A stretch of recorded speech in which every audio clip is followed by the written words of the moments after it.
Hello, everyone. Welcome. Welcome, everyone. Good morning, afternoon, and evening to you all. Welcome to the launch of the Youth Summary of the Beyond an Age of Waste report. We'll just give a few seconds for everybody to join in.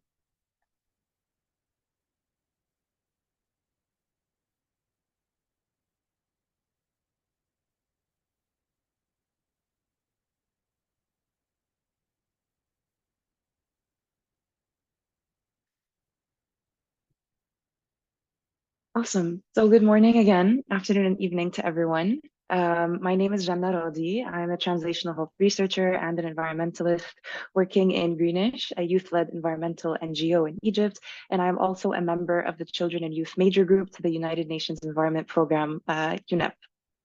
And I will be your moderator for today's launch event. It's with great pleasure to be virtually sharing space with you on this special day celebrating International Youth, a day where we are reminded of the power of young people to be shapers of change with innovative thinking and passion for an equitable, safer, and healthier future.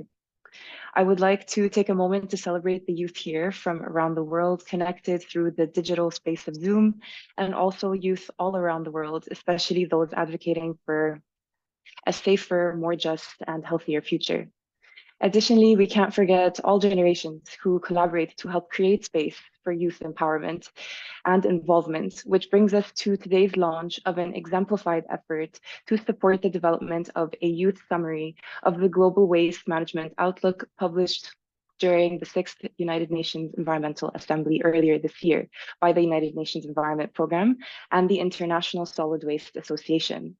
This youth summary is crucial for younger generations to gain knowledge and skills to prevent waste and pollution from waste and take a more active role in addressing the waste problem in their communities.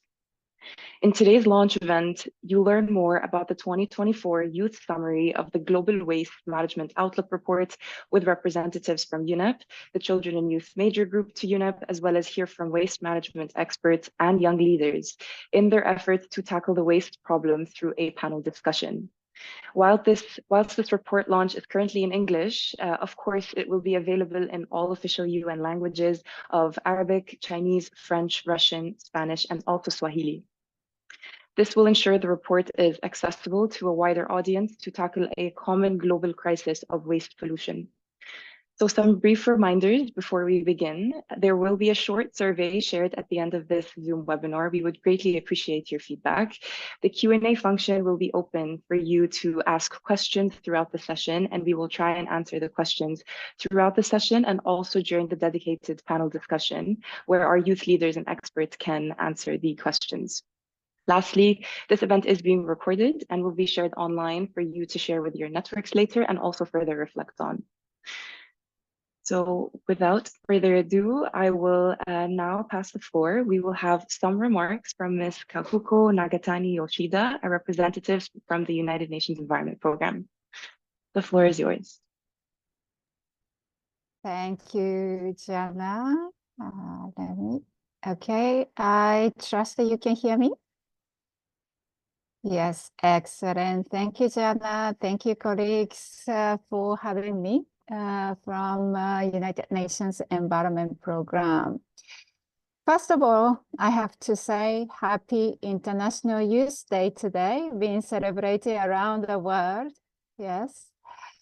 It's a very special occasion. Though the overall theme for 2024 celebration is about the youth and digital transformation and contribution to SDG, I think that topic is also relevant to today's launch of the Youth Summary of Global Waste Management Outlook. Because the Youth Summary is very much about the spreading knowledge on the status situation we have created, especially older generation, related to what we have in every part of the corner of the Earth, planet, our society, which is something we call waste. The thing is, the waste has no boundary, I would say. waste is not the issue of developing country or developed country or industrial country or, the rural community. We generate waste as we breathe, go by our lives everywhere. It's just that over the decades and generations, the type of waste we generate, how much we generate, and what we do with the waste have evolved. Unfortunately, it has not been for better. So that's why every few years, periodically, United Nations Environment Program and International Solid Waste Association come together to collect the latest information, the scientific evidence about the status of waste management, particularly the solid waste, mainly including the municipal solid waste, but also in a more recent version, we also refer to other type of waste, so that at least we understand where we stand with the waste management and what are the gaps in our management of waste. But this year, well, the latest version of the Global Waste Management Outlook, as Yana already talked about, it was launched globally on the margin of UN Environment Assembly number 6 that we had earlier this year. But we realized that, having that global science-based report launch is not enough. Because we don't create these reports just for sake of report. We create it because we would do something about the problem that the report highlights. Unfortunately, that action part has not been happening. Maybe some of you have seen that our climate report, which is called also periodically, something we do periodically called GAP report. Earlier this year, we launched that report. It was called Broken Record. The record of climate change, temperature rise has been broken, but also our message is in a way like a broken record because we are repeating, saying that, oh, we have problem, and we don't have enough solution. So this is where our partnership with the organizer of this launch of the youth summary, the Children and Youth Major Group to UNEP has come into the picture. So that we can channel the youth dynamism, creativity, and also optimism that we can create something better.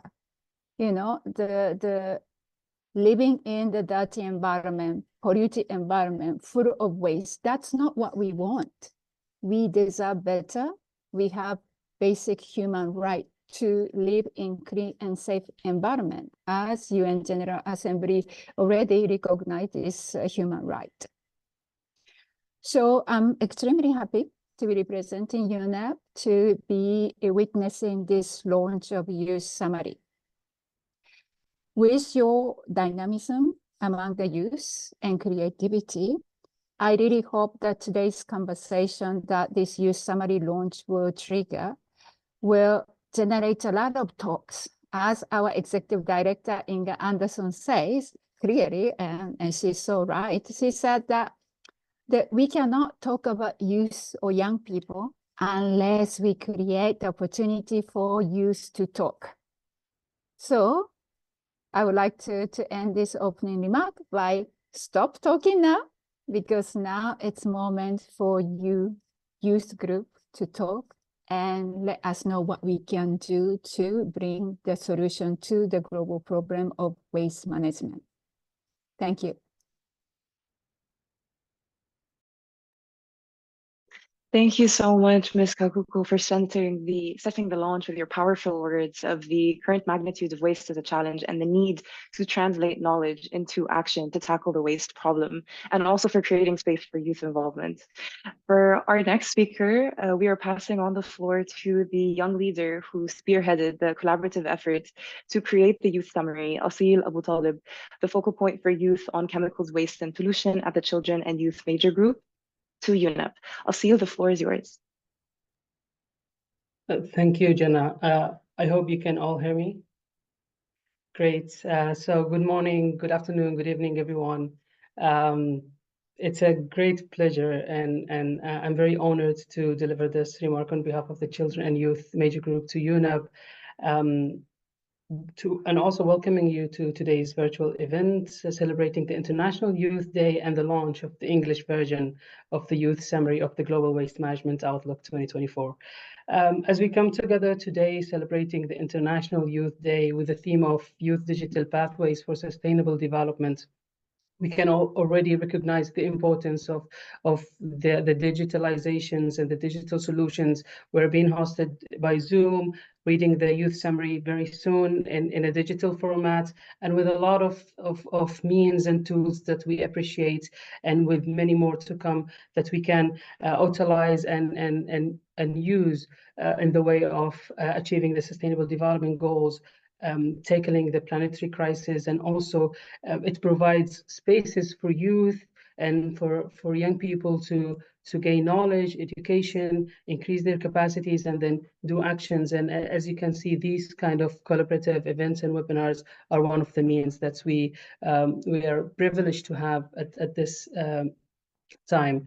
So if we're talking about the waste pollution and this really urgent planetary crisis that is needed to be addressed, that is critical, that is impacting young people, children, and youth, as it's been mentioned again and again in many different reports. So what we're aiming to have this report and this youth summary is not just another report, it's rather a starting point that enlightens and puts more spotlights on the issues and the challenges, and not stop by that, but also giving some sort of insights and actions point that needs to be taken in order to tackle this this crisis. As you will we will hear all later from the lead author, and then also from our youth panelists and experts. So I would like to take a moment here and reflect on the journey leading up to this launch, and to recall prior to the launch, during the Youth Environment Assembly back in February this year, prior to the succession of the United Nations Environment Assembly, we engaged with UNEP International Environmental Technology Center in a technical session on the chemicals, waste, and pollution, where we had some insights to the main reports prior to the official launch of the reports. And then the collaboration continued with IETC and UNEP, and we have seen different collaborative milestones, starting from the collaborative efforts to observe the International Zero Waste Day, where we highlighted and spotlighted youth actions and leadership to tackle waste pollution. And then the idea came for having the youth summary that were well recognized and taken forward by UNEP and the authors that we really appreciated. And then now today we are having the launch, which is a milestone that we really appreciate. So I won't add much in terms of the youth rules and how they can tackle. I'm sure my colleagues and fellow panelists will highlight this in more details. In conclusion, and at the end, I would like to express my deep appreciation for everyone. Thank you all for being here. I look forward for the discussions, the insights that will emerge from today's events, and I would really recommend everyone to read the youth summary and to start from now, and as the urgency is needed, and we must address the crisis now with all urgency it demands. Thank you so much. Back to you, Jenna, and that's it from me. Thank you so much for your leadership and vision to make knowledge accessible for youth to get involved in taking action towards zero waste. It's also great to hear about the process that led up to the youth summary. Thank you for that. So now we will hear from the Global Waste Management Specialist, not just the lead author of the original Global Waste Management Outlook report, but also the lead author of the youth summary, Zoe Lenkovich, who will share a sneak peek into the youth summary report through the presentation. Zoe, the floor is yours. Thank you so much, Jana, and it's an absolute pleasure to be here. It's very exciting to be launching the youth edition of the report, especially on International Youth Day. It's perfect. So I am there we go. Can you see my slides okay? Just give me a nod. Yeah, super. Okay, so thank you. I'd like to first of all thank Jana and Kakuko and Asil for their opening remarks, and also thanks to Moeka in the background for organising this event so superbly as usual. So the report is called Beyond an Age of Waste, Turning Rubbish into a Resource. I'm going to give you a few slides that kind of outline the main findings, and then more importantly, a lot of the actions that younger people are free to take or take inspiration from, and to see, you know, what we can all do to move beyond an age of waste. So here we have the covers of both reports. The main report on the left there, the Global Waste Management Outlook 2024. It's a very in-depth. We gathered as much waste data as we could from all over the world, and did some fantastic data analysis to give some quite startling findings, which I'll go into in a moment. And then on the right here, you can see the brighter version, the youth edition of the Global Waste Management Outlook. So if you scan the QR code of either of those, it will take you straight through to the page. And we will also be sharing the publication links in the chat box. Okay, so municipal waste. This is what we chose to focus on for this report. Why? Because we all generate it. Yeah, we all have a personal encounter with municipal waste every day of our lives, really. There's not a lot that we can do that doesn't generate waste of some sort. Municipal waste is the waste that's generated in our homes, in our schools, it's the litter in our streets, and also the waste from our small corner shops and so on.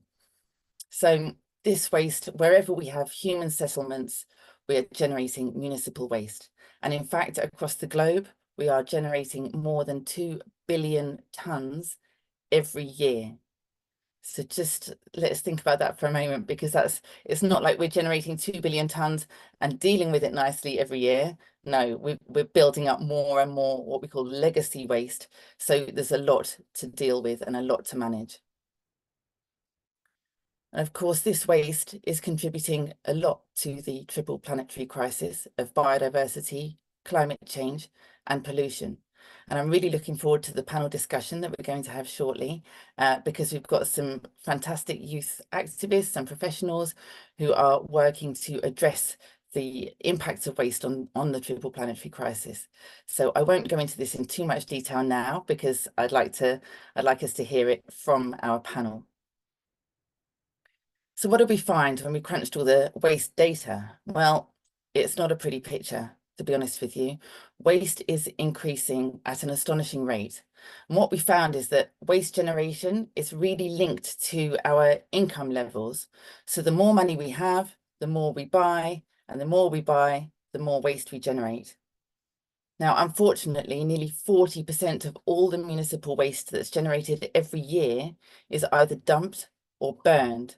So some of this is just discarded as litter, or if you live somewhere that doesn't have a waste collection or waste management service, you'll see this waste accumulating at roadsides or in rivers, for example. Other times the waste makes it to a dump site, but these are not landfills. These are not properly managed places for waste to be disposed of safely. They're often, unmanaged. There's no, there's no measures to stop pollution coming from that waste entering the environment. And a lot of the time, of course, waste is burned. Now, people who don't have a waste collection service, they will often just burn their waste in the backyard as a daily practice. Other times, waste is burnt at dump sites. And we see some huge catastrophes happening at dump sites all over the world. You know, it's really urgent that we move away from this take, make, dispose pattern of resource use and start thinking a lot smarter about what happens to our waste. We also found that, of course, waste is increasing at such a pace that by 2050, it's going to have pretty much doubled on today's figures. So we've got a lot of work on our hands. So for the report, what we wanted to do is we wanted to look forward and say, well, what happens if we carry on like we are today? That's the waste management as usual scenario that we tested. You know, as our income levels grow, which they are in many countries, then waste is also growing. And if those countries don't yet have decent waste management systems, that means a lot more waste entering the environment through dumping or burning. The second scenario that we modelled, we called waste under control. And here we assumed that as societies across the world, we have actually managed to prevent some waste from being generated, and also to make sure that we're capturing more of that waste so that less is leaking into the environment, either as litter or through dumping and burning. And then finally, the circular economy scenario represents this, what we call a shift in economic models, right? So we're getting away from this linear resource use of take, make, dispose, and we're actually managing our resources as if they're worth something. You know, it's not just the value of the resource, but it's also the value to planetary and human health of not letting it become pollution. Okay, so this final scenario, we assumed that recycling rates have reached 60%. No waste is actually leaking into the environment as dumping or burning. And we've managed to decouple, so separate our income levels from the amount of waste that we're generating. So sounds ambitious, but let's see what the findings said. Wow, the waste management as usual scenario is this line that comes right up to the top. Now, this represents the costs, the financial costs of our waste. And that's, you know, $650 billion every year is just far too much. You know, nobody wants to be spending that kind of money just on our waste. I can think of 650 billion better ways to spend that money, right? The waste under control scenario, we found some small net improvements, but overall it's still a lot of money to be spending on waste management and a lot of harm to the environment. Okay, so we modeled this against global warming, we measured it against human health impacts, and we also measured it against harm to biodiversity and ecosystems. And to be honest, the lines for cost and environmental and human health impact are more or less the same. They follow the same kinds of trajectories. So finally, then the circular economy scenario was the only scenario that actually resulted in a net gain every year. So I think from this, the message is clear what kind of future we want. And it's one where we are preventing waste. We're capturing as much as we can and keeping it in the cycle. So recycling materials, whenever we recycle, it means that we're displacing the need for raw materials. Yeah, so all of this mining and extraction of oil and so on, if we can reduce that through recycling, then that's got to be a good thing. And finally, of course, with that circular economy scenario, making sure that everyone in the world has access to a waste management service so that they don't have to resort to burning their waste in their backyard or dumping it in the local environment. So moving on to the actions then, because that's why we're really here. There's lots and lots of different actions that we can take personally within our communities or organisations, within our educational establishments, or even our workplaces.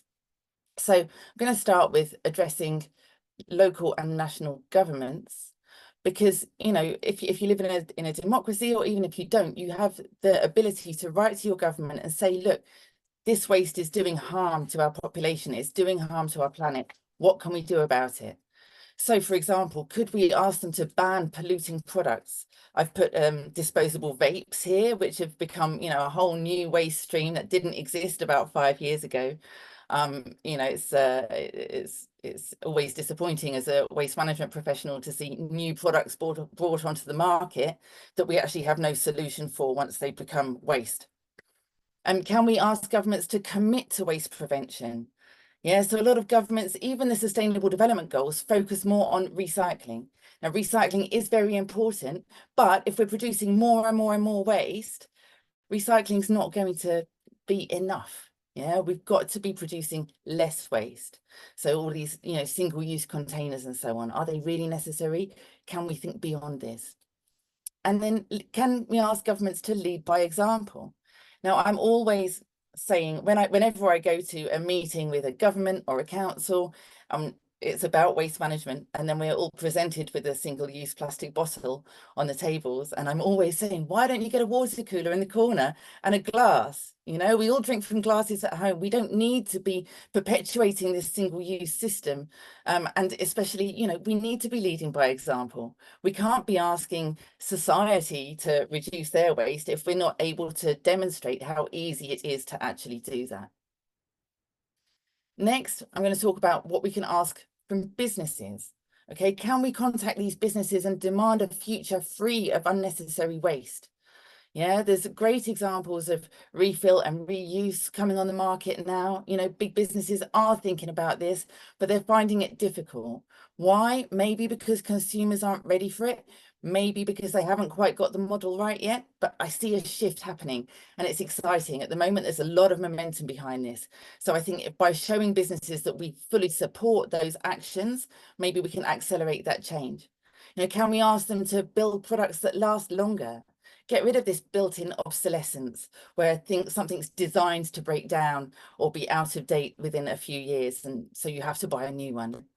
And can we also ask them to design products so that they can be repaired? You know, the European Union's done some great work with this so that, you know, mobile phones and so on, they have to be able to be dismantled so that small parts can be replaced if they break. You know, what else can we demand from businesses in this regard? Okay, then looking at what you can do in your school or university. Now, lots of schools and universities run a zero waste week where you really get everyone on board. You know, what are the different actions we can take to prevent waste from being generated this week? And then it's not just about this week, you know, what can we continue? What worked? What lessons did we learn? How can we grow this as a movement across campus?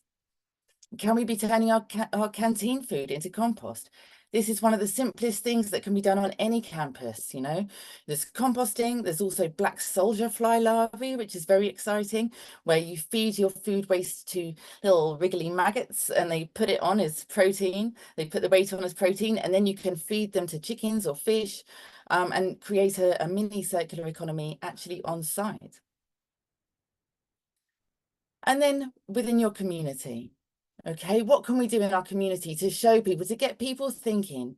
Because a lot of the time, you know, people have busy lives, they've got other priorities, it's fair enough, you know, not many people, okay, we are here maybe, I know I am, but most people aren't thinking about waste every day. So what can we do to just jolt their minds a little bit or inspire them to do something a bit different that would actually make a big difference if a lot of people are doing it? So organising a community cleanup is very visible. Yeah, lots of people will see you doing that. Lots of people will join and tell their friends and so on. Bring in your own shopping bag or a refillable water bottle. I mean, these are really simple, easy things to do, but actually the impact, if there's many of us doing it, the impact is huge. And actually when you're doing your shopping, when the person in the shop says, would you like a bag? You can always say, no, you know, the world's full of plastic waste. I don't need a bag, I bought my own. And then you're starting to change how other people perceive these things as well.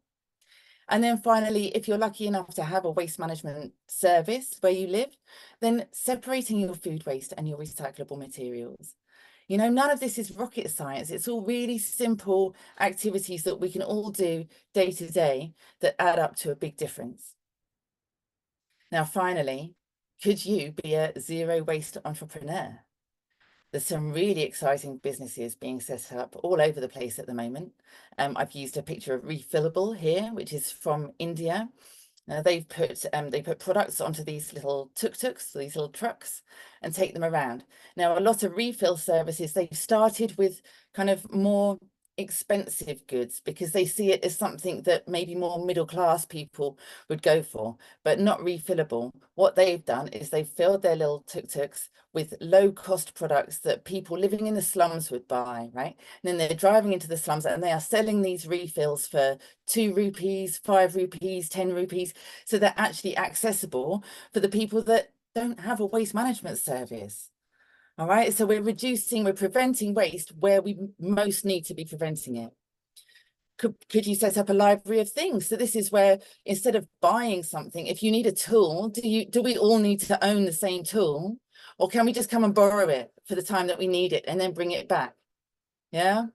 There's all sorts of different things you could loan out in a library of things, toys, tools, books, all sorts. And then the beautiful picture on the right, I quite fancy that for myself, upcycling. Okay, there's lots and lots of really exciting ways that people are taking, just look at what's being disposed of and think, what could I actually do with that? What could I make? My favorite TED talk is called Toys from Trash by a wonderful Indian guy called Arvind Gupta. I encourage you to have a look at that because there's so many wonderful ideas there, very simple, very low cost, but actually getting real value out of things that people have discarded. And finally, I've added this picture in the middle because I'm hoping that after today, you'll all start, your imaginations will be sparked, and maybe you'll go off and maybe somebody here today is going to invent or create an innovation that's really going to shift the dial and help people in your own community or even your own country or region to prevent waste and recycle more. So just to leave you with this final statement, we are building a healthier and fairer world for future generations by moving towards zero waste and a circular economy. So where will you start? I'm going to be very interested to hear from our panel in a moment. Here are the reports one more time, in case you'd like to just get that QR code. If not, you can just type the name into Google and it will bring up the report pages for you. So thank you very much for your attention. Once again, my name is Zoe Lenkovic, and I will pass back to Jana. Thank you. Thank you so much, Zoe, for your summary and exciting calls for action. 2 billion tons of waste that's only increasing, with 40% accumulating or being left to burn. Those numbers really make you think, and the summary that you shared really provokes us to ask questions about our current waste management systems, economic models, and what could be done to move beyond the business as usual scenario in terms of actions. I'm really looking forward to hearing more about what actions are currently being taken by some youth around the world, which brings us to the panel discussion titled Youth Actions for Sustainable Solutions to Beat Waste Pollution, which will be moderated by Zoe. So you have our full attention. Thank you, Jana. So yes, wonderful. Time for the panel discussion, which is always my favorite part of these events. And we've got a fantastic panel for you today. I'm going to ask each of you to introduce yourselves. So we've got Kartik Kapoor, Katrin Miyazawa, Alejandro Luque, and Gary Benchigib. So thank you all for being here. I know some of you have had difficulties with travel, so I'm very excited to see that you have all made it. So thank you very much. Right, I'd like to invite you to introduce yourselves one at a time. Just take a couple of minutes and then we'll go into a Q&A. So Kartik, would you like to go first? Thanks, Zoe. Hi, everyone. My name is Kartik Kapoor, and I work as an independent waste management consultant. My journey for the waste management starts back from 2015 when I graduated from my civil engineering, and I read the Global Waste Management Outlook 2015, which was released at that time, and there was this whole course of EVAG and all. And it was a book, I would say, that actually inspired me to take a journey forward in the waste management as a profession. Like, I committed to this sector. I did my master's post that from Technical University of Munich in sustainable resource management. And post that, I found my working space as a starting point in consultancy. And since I wanted to work with developing countries, I moved to Africa and then back to India. So today, I stand here working as an independent consultant, and my projects generally are about waste data, waste planning, EPR, and you can say anything which is related to waste.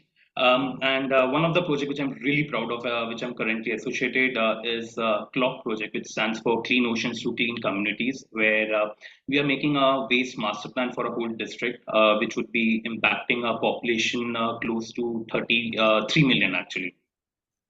Other than that, I'm part of International Solid Waste Association and YPG Group. YPG basically stands for Young Professional Group.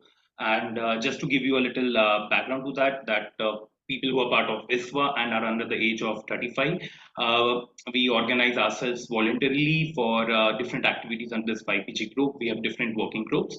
And one of the working group basically is on awareness and education, for which I'm the chair. So that's pretty much about me. Thank you. Thanks a lot, Karthik. It's so great having you here. And yeah, the work that you're doing at Clean Oceans Through Clean Communities and the ISPA YPG it's really exciting, really wonderful. So thank you for sharing about that. Next, I will pass over to Katrin, please.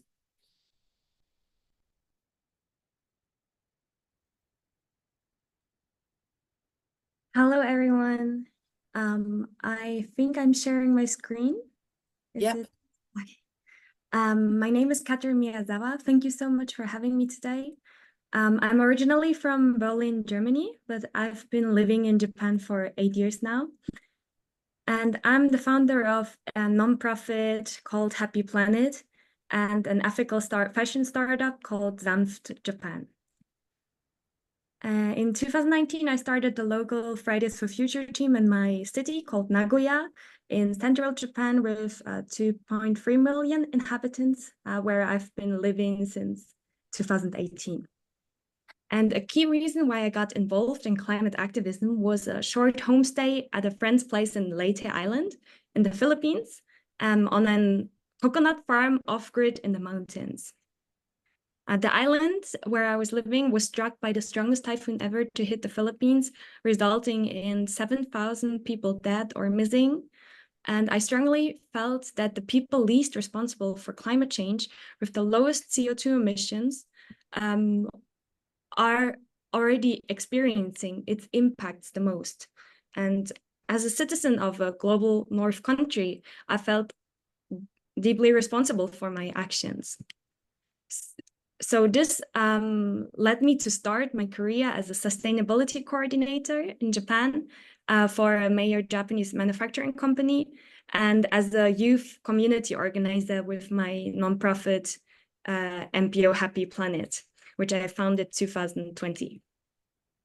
So since then, I have hosted free community events every month, including trash pickups, beach cleanups, climate change seminars and workshops, documentary screenings, clothing swaps, vegan cooking classes, and much more.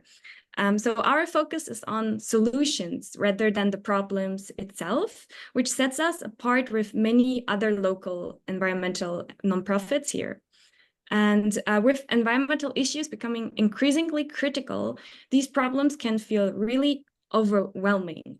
But by focusing on solutions, we strive to make our events empowering and enjoyable, which in turn makes them more sustainable for us to continue.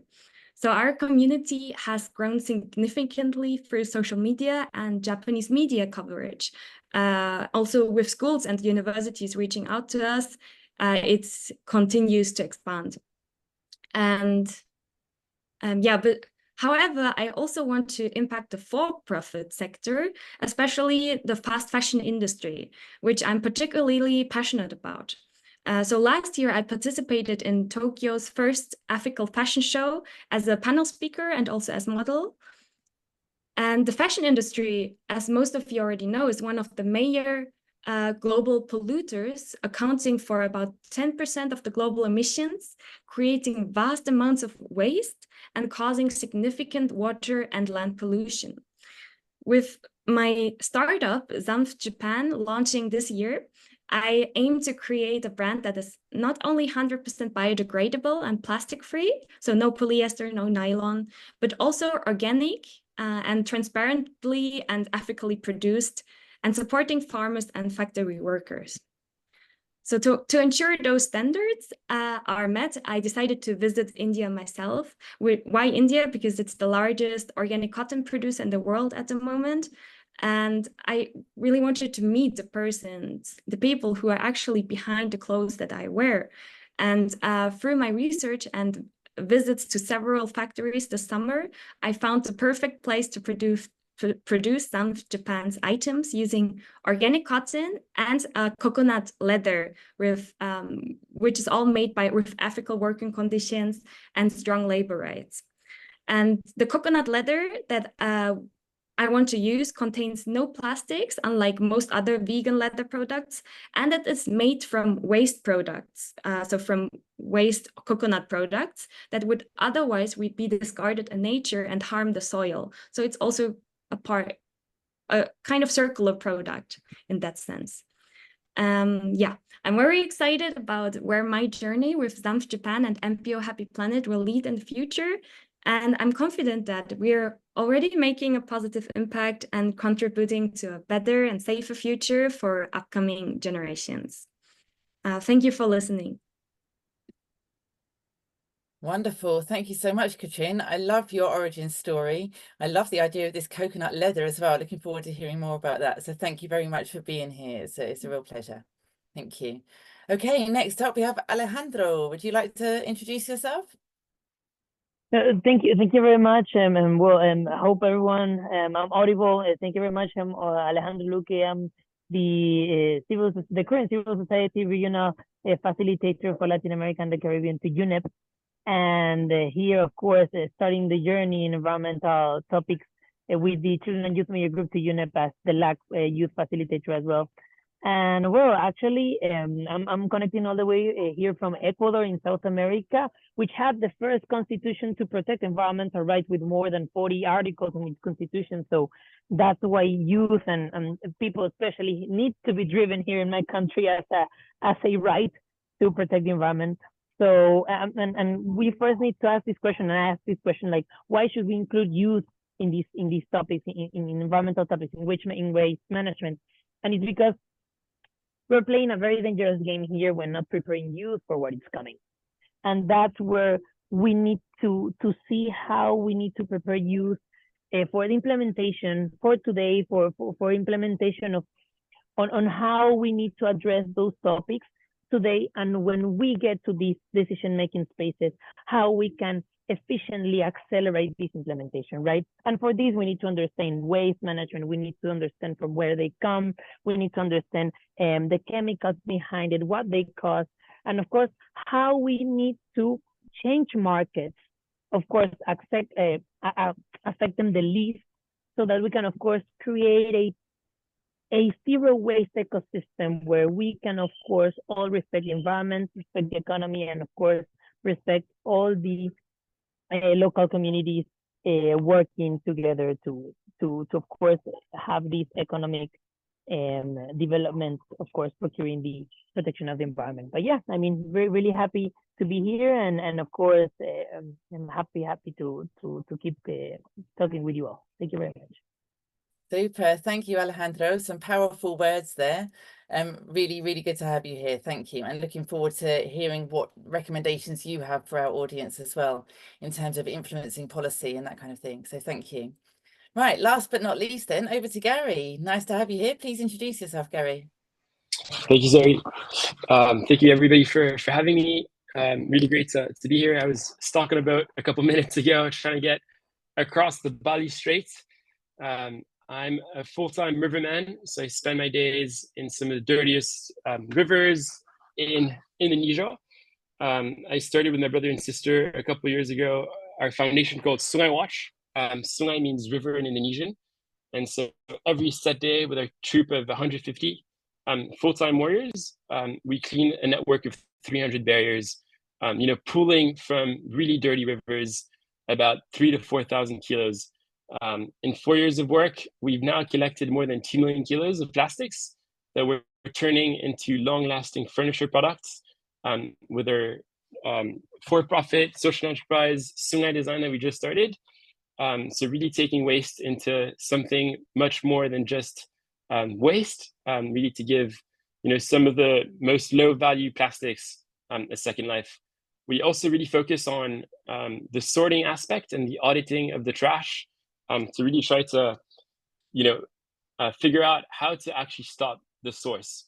When you look at, sometimes when you're stranded in a river full of plastic, you get very, very overwhelmed, and it's very difficult to even, fathom how to even begin.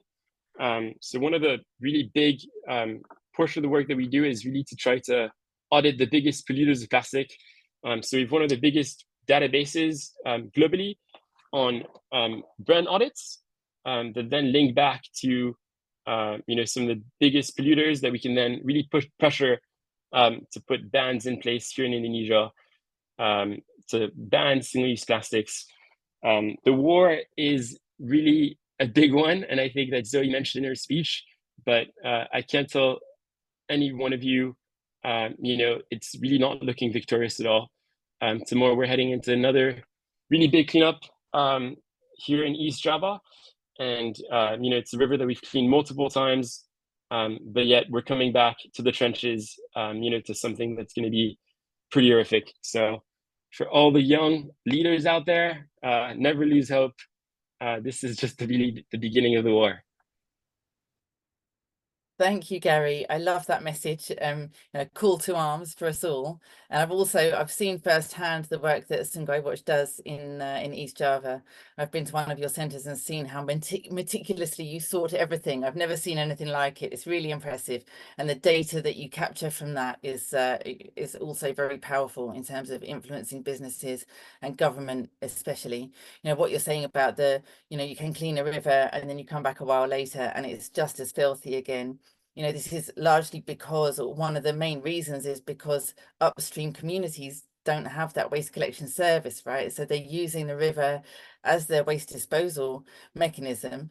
So, it's really clear to me what needs, what one of those big steps that we need to do is, and that's making sure that everybody has access to a service, right? So thank you very much. Really, really nice to have you here, Gary, and lovely to hear from all of you. To everybody in the audience, thank you very much for the comments that you're adding in the Q&A section. I've got a few questions to ask our panel to get us started, but if you have any specific questions you'd like to ask any of these wonderful speakers, please do add them into the Q&A, okay? And we'll try to get to as many as we can. So on that, I will stop talking. Well, I'll ask Kartik a question. And we'll go around again with a question. So Kartik, if I may, given your experience in waste management, what do you see as the most significant challenge in creating a global framework for sustainable waste solutions? And how can youth play a role in overcoming these challenges? Thanks, Zoe. Good question.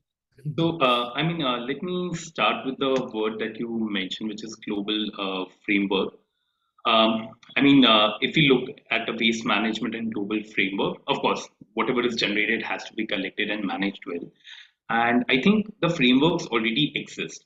And one of it, which is very close to me, and I've been working with it, is ISWM framework, International Solid Waste Management Framework, which was like the core of Global Waste Management Outlook 2. Which beautifully describes that waste management can be split it in two components: physical and governance, and then there are all 6 important components about inclusive policies, financing, and about collection and proper disposal, recovery, and waste hierarchy principles. Issue is that though such a framework exists, it's not implemented. Let me start with a short story here. When I moved back to India, and as a consultant, I did my first projects. We're working with one coastal city of India. We had some funding. Everyone in that city, municipality was on board, and we did an assessment, a good work for a month and all. We came up with certain ideas like how the waste could be reduced, how home composting can be increased, what can be the right disposal methods, recovery centers, and everything. We came up like a good plan. We went to the city. They were like, okay, it's a good thing. We have a plan now and everything. What next? Things got stuck there. They asked us that, okay, can you help us with getting some funding for it? We wrote a few proposals, but things never moved forward.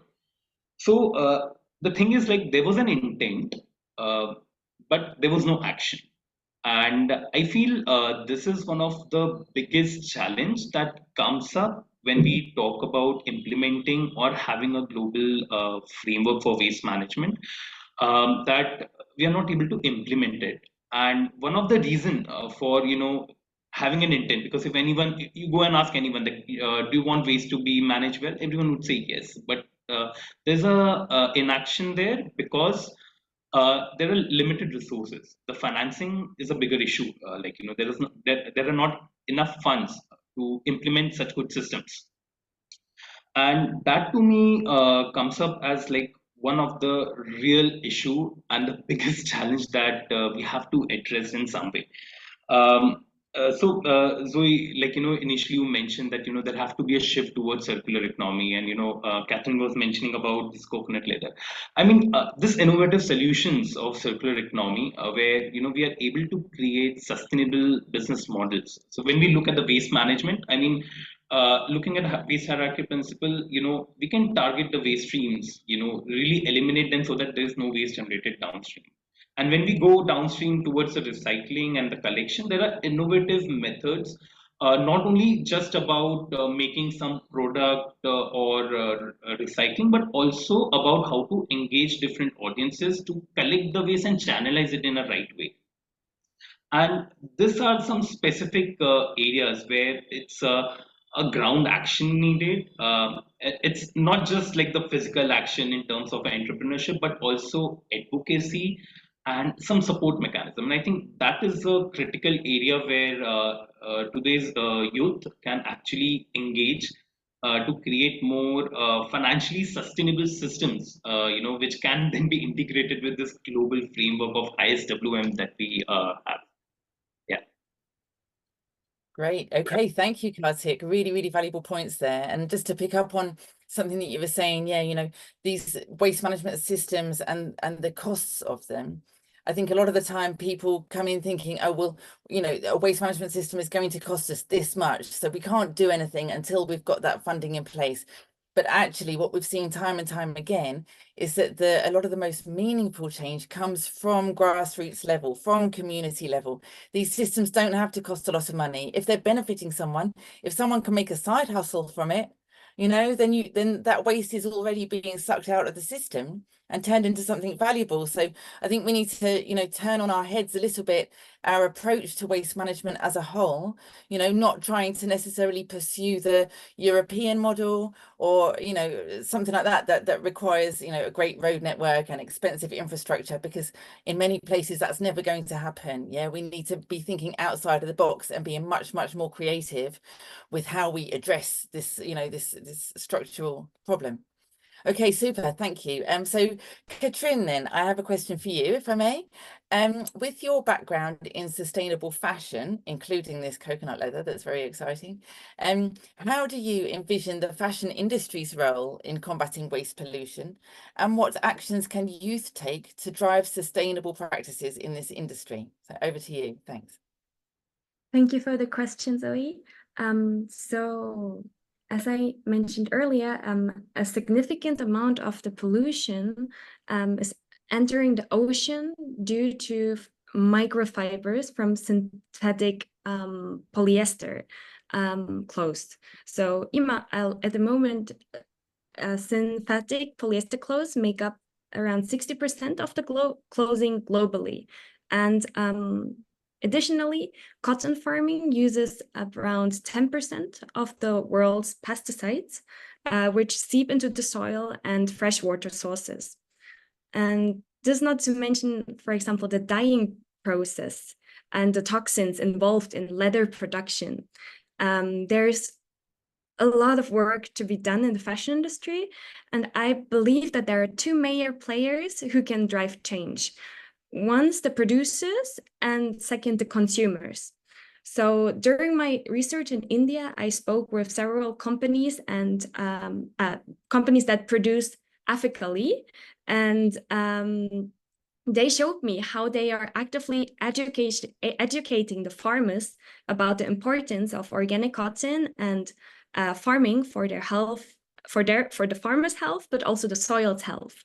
So they are actually ready to supply, but what's missing is the demand.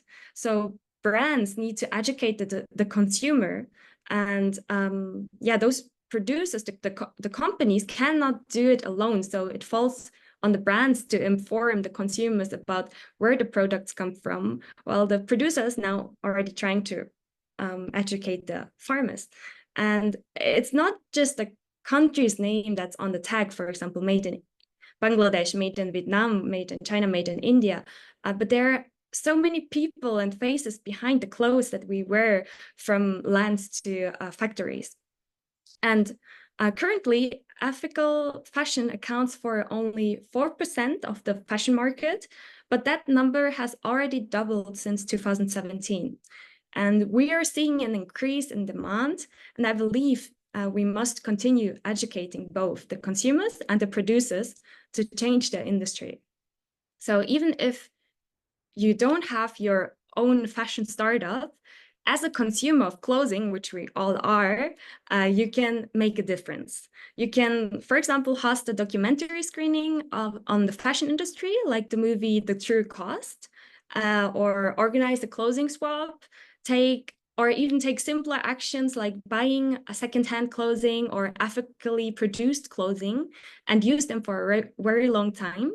And you can also just talk with friends and family about the pollution issue in the fashion industry, or share information on your social media. Yes.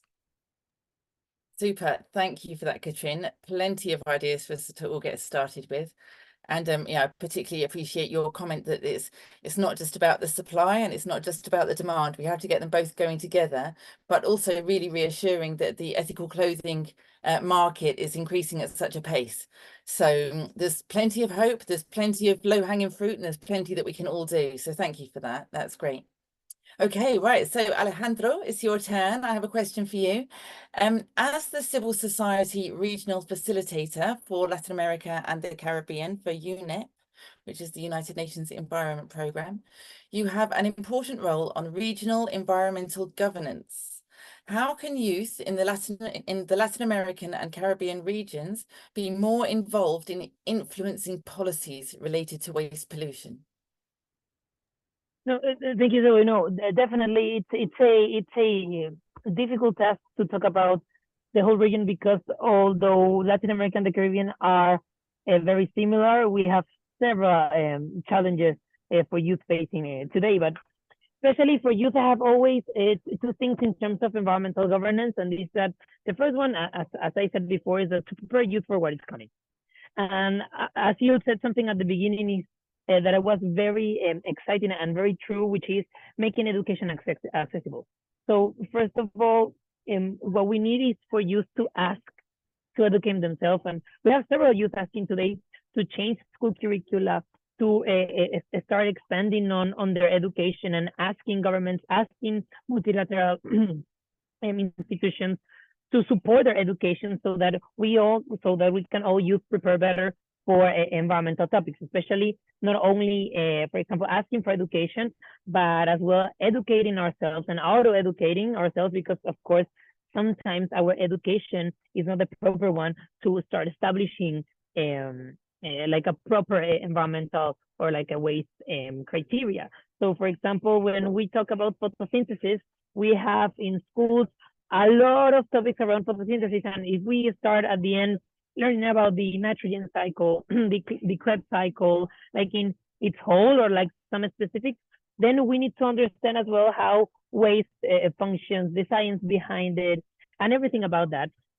And that's as the first step in education, but as a second step, I would also tell you to focus on implementation. Here in Latin America and the Caribbean, in countries, and globally, we have several resolutions from UNEA, several constitutional rights, several local policies who are already approved and who are not that are not being implemented. So that's why we need to focus specific on implementation, to educate ourselves, or to ask as well. That's what we need as well, some education in policy, to know which are those environmental policies, which waste policies who are already being approved. For example, here in Guayaquil, in Ecuador, which is in my home city, my home country, we have a single-use plastic policy. We have circular economy policy. We have waste management policies. So that's why we need to start engaging as youth in those policies, so that we can see how to change that consumer situation that we have, that just Katrina was talking about. So yeah, I mean, those are kind of like the two big recommendations I have for youth in terms of like our region. That's great. Thank you so much, Alejandro, and delivered with great energy as well. Lots for us to take away from that. I think, you know, Alejandro's got some really great hands-on experience with influencing policy. So do link in with him, I suppose, and share ideas as well. Right, so, and that actually, what you said, Alejandro, links perfectly with the question that I have here for Gary, and also responds to, I've just been having a quick squiz through the Q&A to get a feeling for the types of questions that people are asking. And a lot of people are asking about engagement. You know, how do we actually reach people to get them to be aware of the impacts of their consumption decisions, to be aware that there are, you know, better policies that the government could be implementing, you know, to be aware of the services and the choices that they have around them, so that their own activities are not having these negative impacts on the planet and on human health. So, Gary, I think that's a perfect segue to my question to you, please, and your experience at Sungai Watch. So your efforts in cleaning up the world's most polluted river have gained significant attention. What role do you see for digital media and filmmaking in raising awareness and mobilizing youth action against waste pollution? Thank you, Zoe. Yeah, I mean, I think social media has been such a crucial part of everything that we've been doing, really visualizing the problem. I think, you know, we all maybe experience it, maybe we don't. Maybe we live in a city where we are not, you know, we haven't seen as bad plastic pollution affecting coastal environments like we do every day here in Indonesia. So one of the ways of visualizing that is literally by taking photos, uploading it on social media. You know, everybody nowadays seems to be wanting to see more shocking visuals. And so that's what we've been doing for the last 5-10 years with my brother and sister. In 2017, we Googled most polluted river in the world to find out that it was located in Java. It's just outside of Indonesia's capital, Jakarta. It's called the Citarum River. And so we had the crazy idea of going down this river on 2 plastic bottle kayaks. And so for 2 weeks, we documented our trips, literally, you know, showing what we were going through. In some parts, we couldn't even canoe because it was just so much plastic. We had to physically get the boats up. You know, this is probably some of the worst conditions you'd ever experience, but the result of the trip was never to be expected. You know, at the time, my brother and I were just 2 young activists, really just wanting to do something, having a crazy idea. But, you know, like 2 weeks later, we get a phone call from the Indonesian president, and he wants to deploy 7,000 military troops to clean the river as a result of our videos. And I think that just shows you how everybody has a voice. It doesn't matter your age, where you're from. We're originally from France. We grew up in Indonesia for 20 years. We speak the fluent language, but we're still considered foreigners, and we still managed, you know, to push some buttons to put pressure for change. And I think when you're able to really do something out of the box, that's what the strength of our generation is. You know, to think creatively, not to do, you know, the same redundant thing, but really to visualize the problem in a whole other way. And maybe here today in this room, you know, I challenge each and every one of you to look at plastic pollution, and you really look at what you can do as an individual, and what your impact is going to be on this international crisis. Wow, thank you, Gary. That's really inspiring. And yeah, if anyone hasn't yet seen the visuals that came from Gary's voyage down that river, I really encourage you to check it out. Sungai Watch online. I'm sure you're on Instagram as well as LinkedIn, right? You got an Instagram there, Gary, on Sungai Watch? Yes. Sungai Watch, yeah, on Instagram and LinkedIn. Yeah, cool. Okay, so everyone, you've got to go check it out after this webinar. Right, so I've been looking more at the questions again whilst listening to Gary, and I'm seeing that quite a few people are saying, you know, we want to do something, but we don't feel like we're part of a community, you know, and it is really, really helpful to feel like you're part of a community. And what I would recommend is to consider joining the Young Professionals group of the International Solid Waste Association. Okay, so Kartik, I'm going to pass back to you now for another question. He's one of the key people in that group. So if you want to, you know, connect with Kartik and find out what it's all about, I'm sure you'd be very happy to discuss that with you. but it's just a really, you know, I think it's so important for us to be able to come together, share the challenges and the frustrations, and also share ideas and inspiration, and keep that positivity and momentum going, because I know how hard it can be when you feel like you're the only one, you know, trying to swim upstream. You know, waste generation is this kind of endless process, isn't it? And it's getting bigger and bigger all the time. So it's absolutely vital that we do come together as a community. So thank you to the people who have flagged that in the Q&A. I think it's an absolutely crucial question. And of course, you know, we're all on social media as well. So I'm on LinkedIn only. I don't do Insta, but I'm on LinkedIn. If anybody wants to link in with me, please do.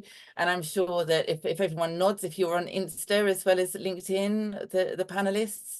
Yeah, all on Insta. Okay, fine. And LinkedIn. So, you know, connect, keep the conversation going after today, because, you know, these events are great, but they're short. We are going to overrun a little bit because the conversation's too interesting, but I just wanted to get that in there.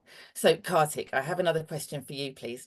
In your capacity as chair of the ISWA YPG, that young professional group, what strategies have you found most effective in engaging and educating youth about waste management, and how can these be scaled globally?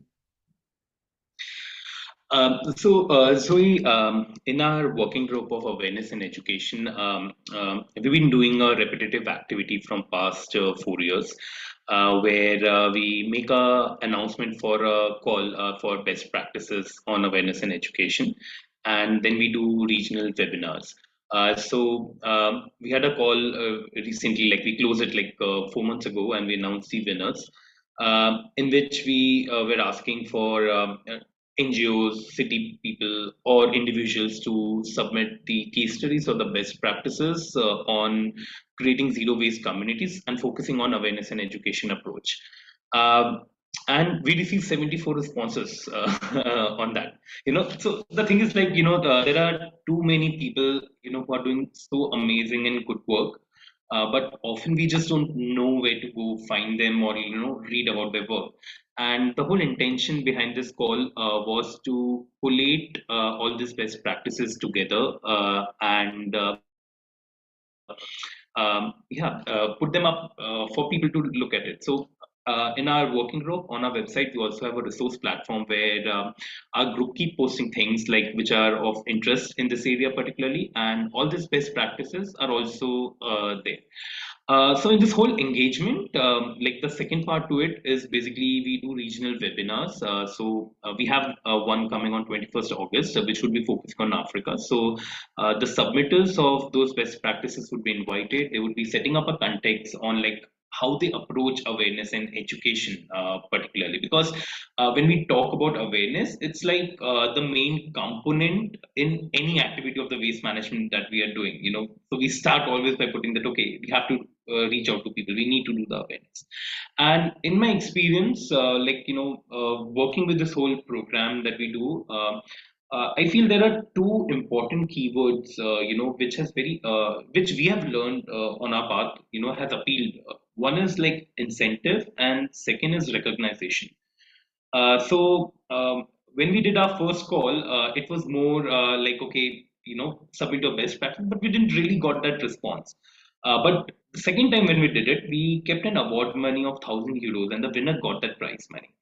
Uh, what I understand is that the youth, particularly from the age of 18 to 35 that we are talking about, they are the ones who are really seeking their careers, who are really busy with things, you know, and they really respond to something which adds value to them.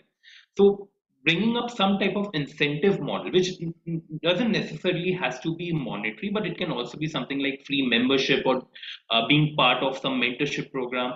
So I think those things like really appeal to the youth. And the second word that I pointed out was the recognition element. So we do these webinars because the people who took their time to submit the best practices, we really want them to come out and talk about it, get a recognition, with a tag that, okay, you know, they're speaking at a platform which is hosted by ISWA. And I do feel that that for the youth, such recognition, you know, really connects with a larger purpose, in the community, in the society, whether it be posting on Instagram, social media, or just just sharing with friends that, okay, I'm been presenting there, it really gives them that validation particularly. And I think these two things like work really well. And I wouldn't say it can be replicated as it is, but there's just a lot of work around it that can be done to scale up different programs where if we are targeting youth, we could build up our communication and interventions around recognition and incentives. Yeah. Brilliant. Thanks, Carlos. Very comprehensive and interesting response as well, and all based on your own experience. I think some behavioral science coming out now as well is saying just remove the barriers, make the right choice the easiest choice for people.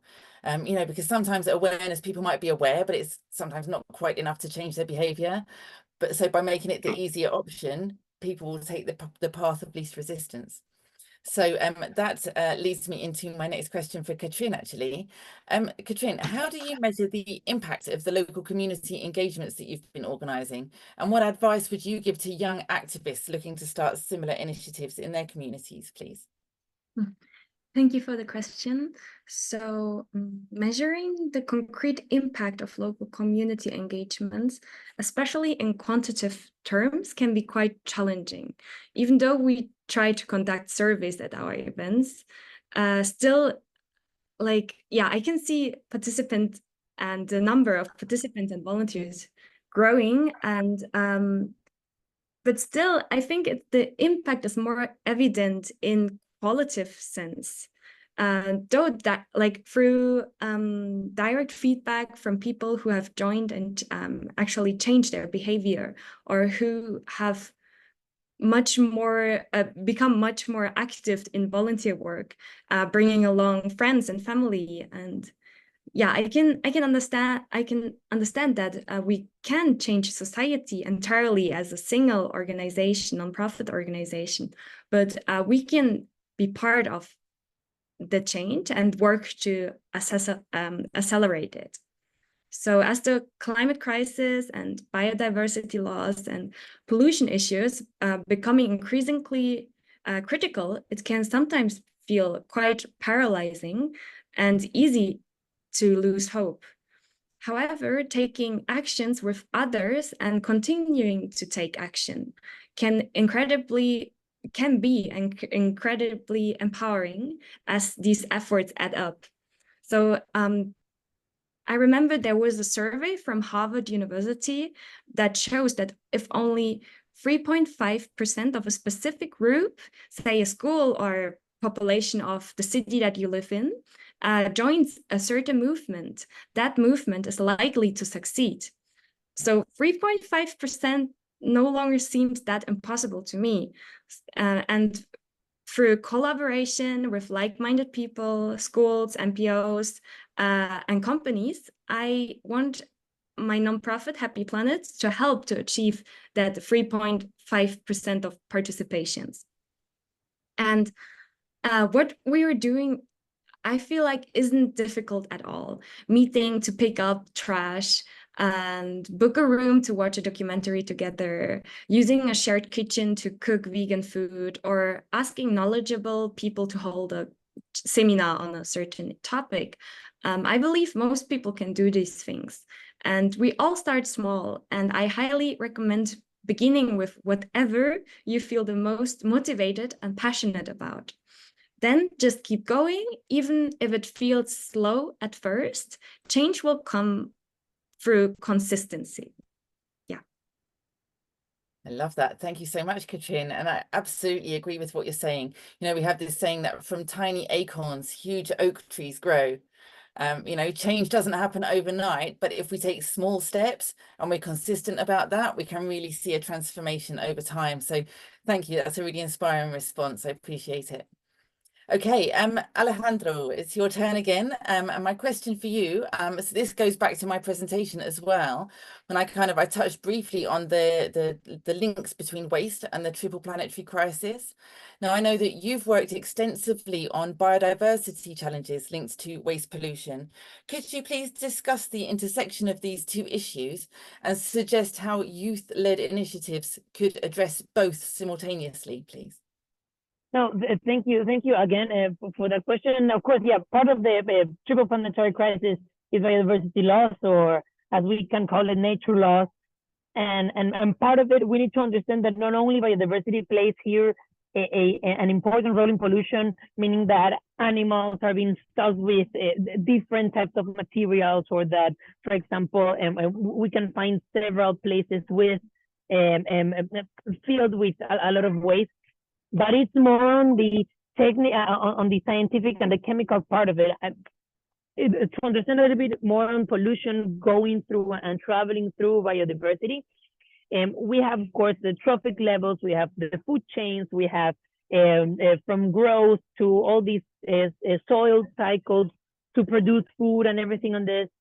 And we need to understand that chemicals flow through these chains. And for example, in terms of plastics, we need to understand that around. And for example, we are right now transitioning towards a future plastics treaty that is being negotiated in the world. And we need to understand also that plastics and the findings are really shocking. When we talk about that, around 16,000 chemicals are associated to plastics, meaning that some of those chemicals are being, of course, transported to the food chain throughout the food we ingest, throughout the plastics we produce, throughout the chemicals to produce those plastics, because we need to remember that plastics come from oil. So that, so with this, what I'm trying to say is that throughout bioaccumulation, throughout ingestion of these type of foods, of these type of animals, not only between humans and other animals, but between other type of animals throughout the food chain, we have these chemicals flowing throughout these value chains. And for example, we have this increasing of toxicity in the world, not only because of this, but for example, what Zoe was saying at the beginning is that all this legacy toxicity, all these legacy waste that we have in the world that is increasing. And we can find all these initiatives, and this to conclude, I don't want to take more time from you. For example, here in Latin America, in Ecuador, we have an initiative called Amiguitos del Océano, or Mingas por el Mar, which is an ocean cleanup initiative that takes youth to the ocean soil to collect pieces from plastics and all of these waste in coral reefs, or like in all the ground of the seas. And then we have as well other initiatives in regards to, for example, compostable and organic food waste that comes from our houses. That in Brazil, I don't remember the name, but it's Ciclo Orgánico, if I'm not mistaken, and that has this youth entrepreneur who collects food waste from your houses to collect this in terms of like quota, and then monthly this person goes, or this entrepreneurship goes and collects your food waste to make it as a compost for other type of food services. So I mean, we have several alternatives to combat waste pollution, and to really fight this this pollution throughout the value chains, and of course do not affect the economic cycles of markets, but to, of course, change it in a way that it respects environment, that it respects people, and that it respects just transitions in terms of environmental rights. So yeah, I mean, thank you very much for this, and please, as Gary said, let's not lose hope on this. Thank you very much. Thanks, Alejandro. Yeah, a lot there to take on board, isn't there? You know, when we start actually thinking about the chemicals that are getting into our food chain and how they are accumulating, you know, and even like if someone's burning their waste in one part of the world, that smoke goes up into the atmosphere and it can actually reach a food chain a long way away, right? And these are forever chemicals. So, you know, actions taken in one place will benefit all of us. You know, so that's a great start for our growing community of people who are looking to tackle these challenges. So great, thank you for that, always inspiring. Right, Gary, I'm going to pass to you for the last question. I'm going to propose that we try to finish by past, because we have overrun a little bit, but I didn't want to cut anyone short, because it's been a really interesting discussion. And before I go to Gary with this final question, sorry, Gary, just to keep you waiting for a moment, I've been scrolling again through the Q&A. World Cleanup Day, everyone, is happening in September. So do check that out, get involved, see if you can get your university involved. If you're at university, get your community involved. Just so do please have a look at that and consider what you could do. Someone else has asked a question about data and digitalization. And I would say, actually, if you look at the original, so the main Global Waste Management Outlook, there is a whole section there on how data and digitalization can really help us in that shift to zero waste and a circular economy. I've also asked Moeka, who's organising everything in the background, to share another report that I wrote for UNEP on waste and the Sustainable Development Goals, because that's got a lot of case studies in it. So all case studies from the Global South.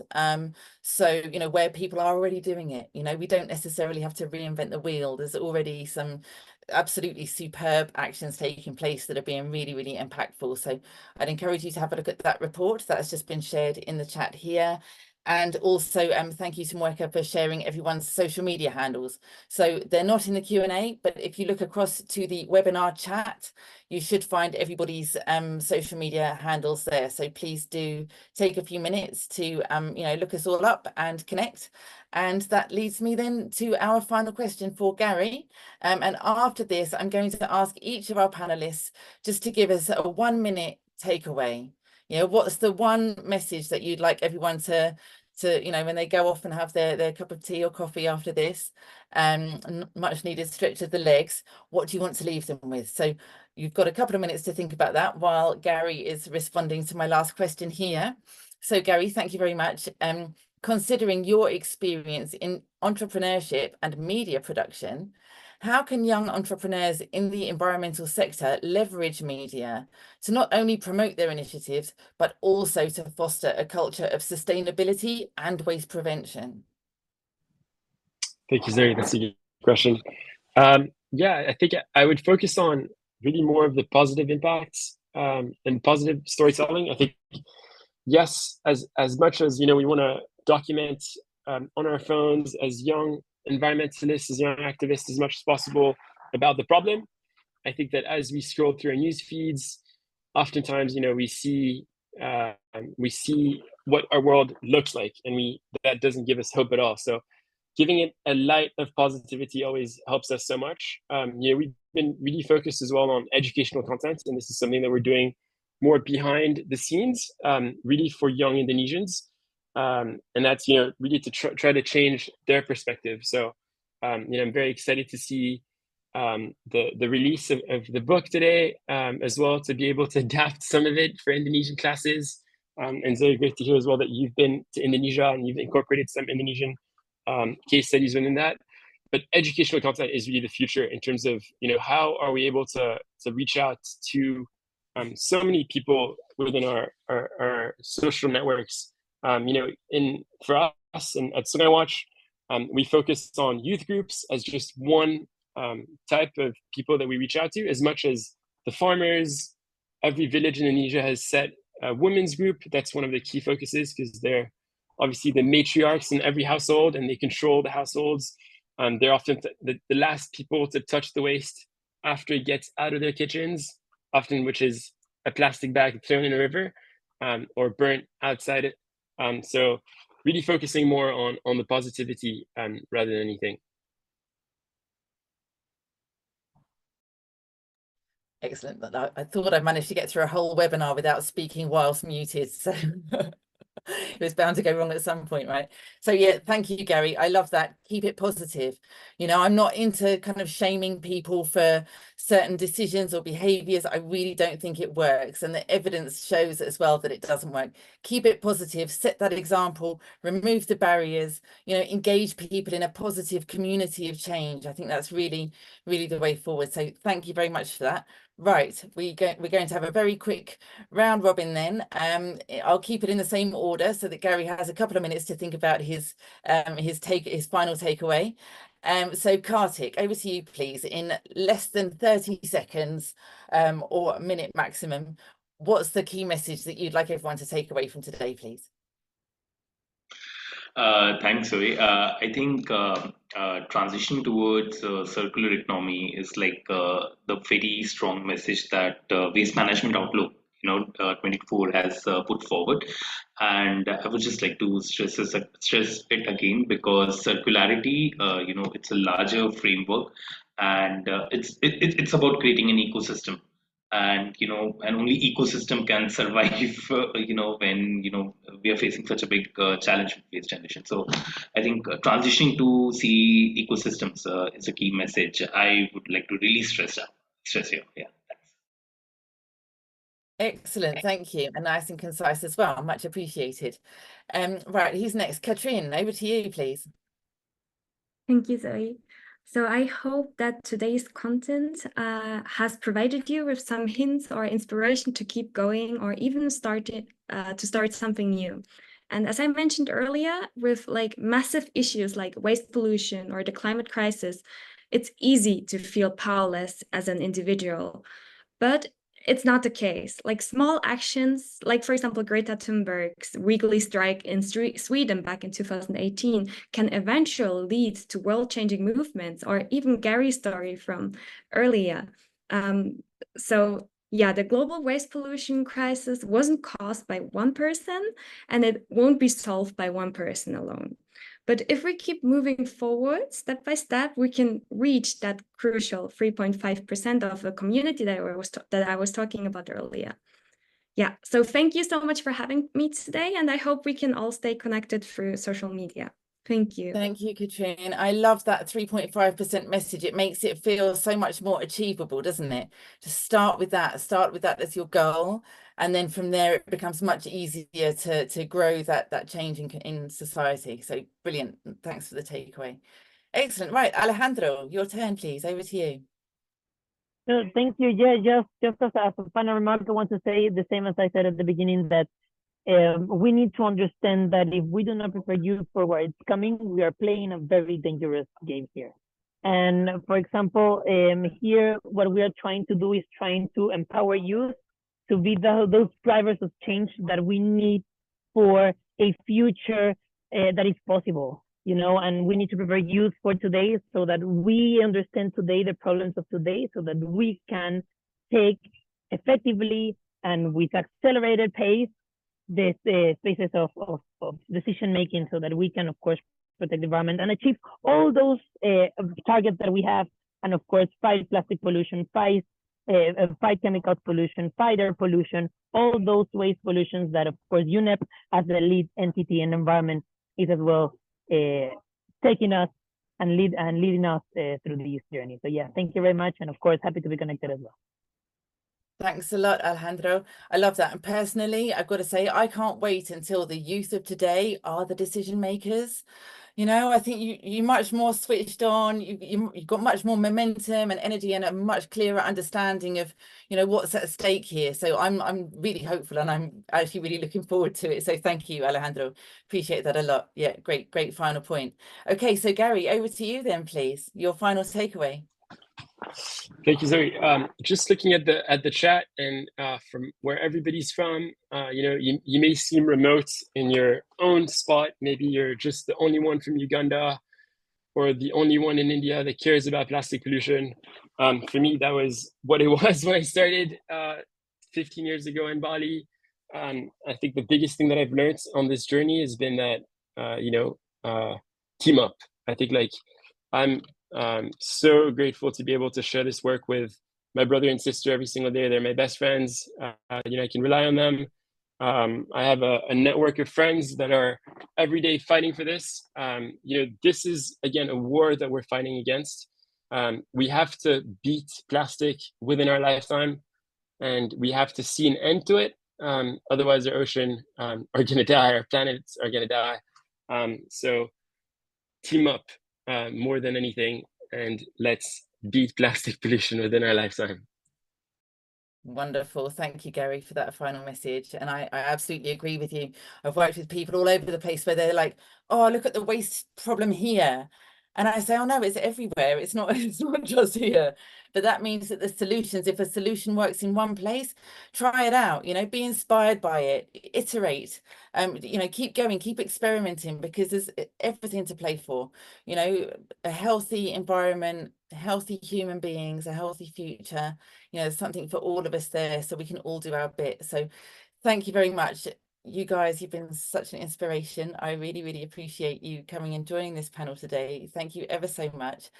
Thank you to everybody who's joined us and put their Q&A, their questions in the chat. I'm really sorry that we didn't get around to all of you, but we've already overrun.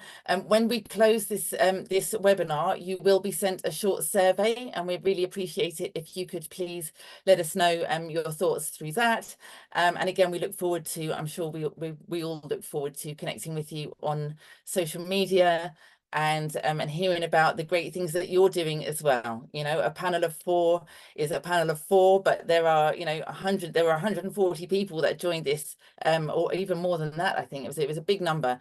So there's a lot of you out there. We are a community, so let's bring our community closer together and really support each other. So thank you very much. I'm going to hand back to Jana finally for final comments. So thank you all, much appreciated.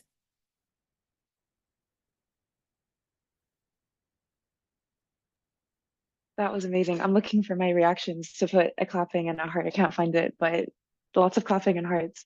I hope participants share the same feeling of inspiration for change after the panel, and thank you for removing the barriers to taking action through sharing your stories. This is very, very empowering.